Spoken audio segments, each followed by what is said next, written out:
Week 12 of the NFL, ready or not, here it comes. Adam Chernoff joining us, right Angle Sports. Kansas City takes one on the chin. I had plus 8.5 in a teaser. You had 2.5.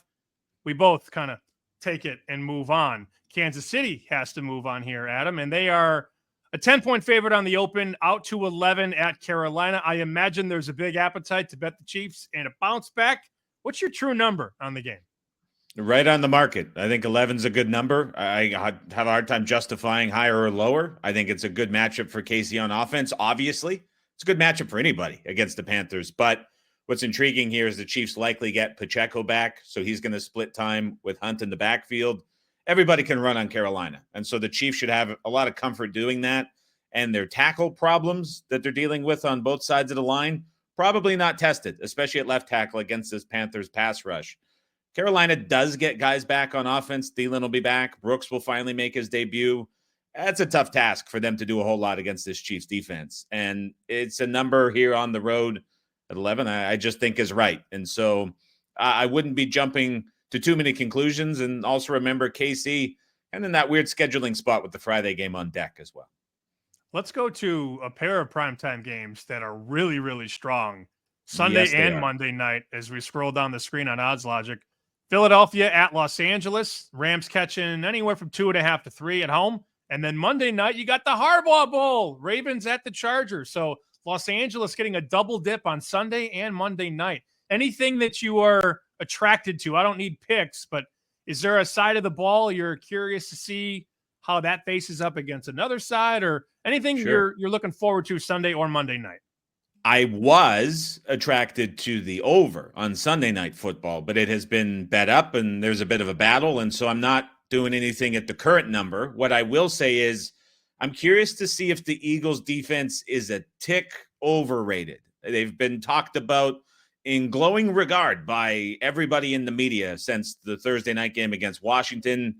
They've had a couple very easy opponents, an injured Jaden Daniels, some other backups, and some hurt quarterbacks. So now I'm seeing them ranked around third or fourth for defensive ratings.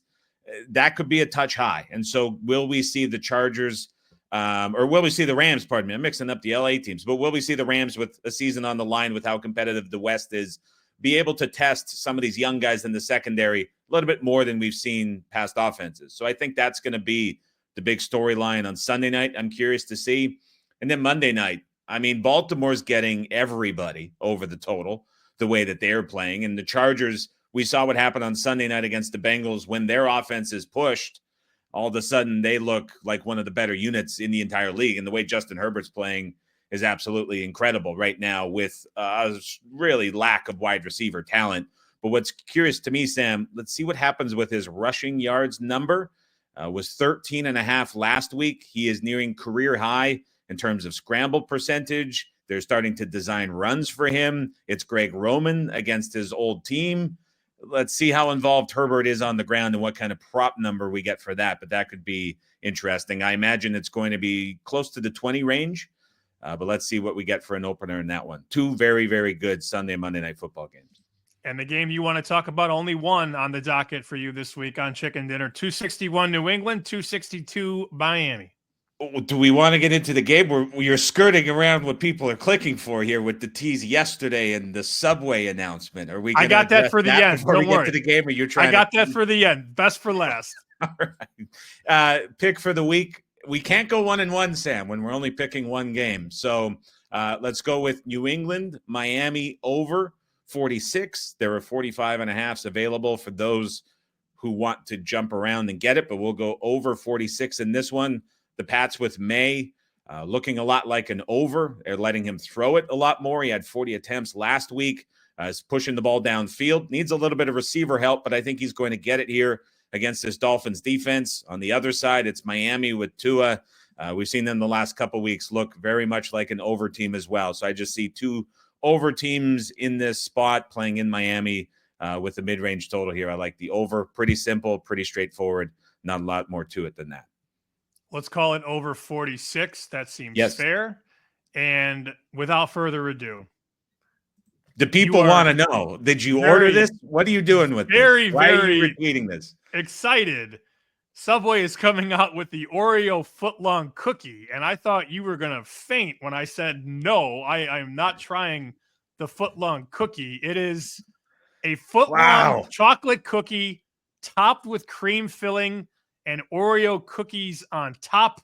There it is in its glory, the Subway Oreo Footlong cookie. I would try this anywhere but Subway, I feel like. Okay, I have two ways this conversation can go. One, like, what is the calorie count on this thing? Like a foot long of cookie. Like, are we talking 3,000, 5,000? Someone's going to die eating this. I want to know that, first of all. But second, can we just talk about the absolute decline of Subway in terms of just fast food culture? I mean, I was thinking back after I saw this yesterday when you retweeted it. If I go back 20 years ago, going to Subway was an event. I mean, you had your usual sandwich. The options were, you had a couple ways to go with the bread, a couple ways to go with the option. Now you're walking in, they're making pizza, they're making footlong cookies. What happened? Where are they going with this? This is beyond crazy to me. I would love to see someone order this and talk about it after, if they're able to survive and still have a pulse. I put a lot of bad things in my body. This will not enter. This will not enter my body. No way. It just won't. And I'm with you. I remember riding my bike to Subway. You go in there with $6. You get a footlong, a drink, and a chip, and you're good. I did that the other day. Well, not the other day. This had to be, I don't know, 3 weeks ago. I went barely get a glass of water for $5. Yeah, I was like, how much is the $5 footlong? $9. Oh, perfect. I'll see you later. Switch the ad. It's just getting to be malpractice at this point. All right. Well, under on cookies, over on Dolphins Patriots, and that is the move for Adam Chernoff from Writing. What a way to wrap up that segment. Thanks, Sam.